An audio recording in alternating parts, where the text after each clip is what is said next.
তো আজকে birthday special menu ভাত।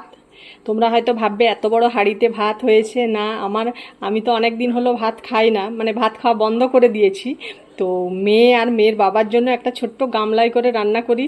তো আজকে আমার মাঝারি মানে সেই ছোট্ট হাঁড়ি ভেঙে গেছে, ওই জন্য আমি বড় হাঁড়িটায় রান্না করেছি। তাই কেউ কিছু মনে করো না যে এরা প্রচুর খাবার খায়, সেরকম কিছু না। আমি তো আজ মনে হয় কি বলবো, অনেক দিন, আজ 6-7 মাস মতো আমি ভালো করে ভাতেই মানে খাইনি, বন্ধ করে দিয়েছি। কোথাও গেলে, যেমন মামা বাড়ি গিয়েছিলাম অল্প খেয়েছিলাম, ছাড় ছিল না। দিদির বাড়ি গিয়েছিলাম তখনও একটু খেয়েছিলাম, এরকমভাবে খাওয়া হচ্ছিল। কিন্তু আমি বাড়িতে থাকলে একদম ভাত খাই না, ভাত খাওয়া বন্ধ করেছি।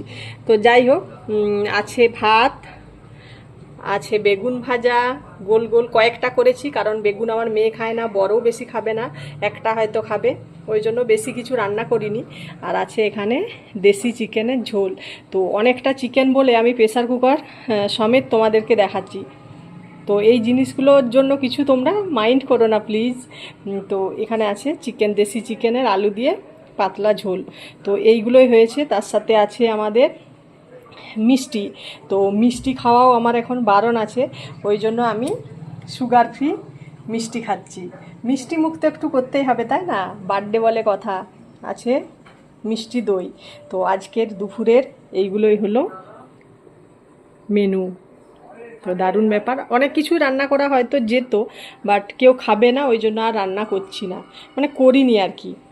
তো এইগুলোই রান্না করেছি। মেয়ে তো কিছুই সবজি খায় না, আর বড়ও হচ্ছে যেদিন চিকেন হয়, মানে দেশি চিকেন খায়, ও তো ব্রয়লার চিকেন খায় না। তো সেই দিনকে আর কিছু সবজি টবজি পছন্দ করে না, ওই জন্য এইসব রান্নাগুলো হয়েছে। তো চলো, অনেক লেট হয়ে গেছে, আমরা লাঞ্চটা সেরে নিই।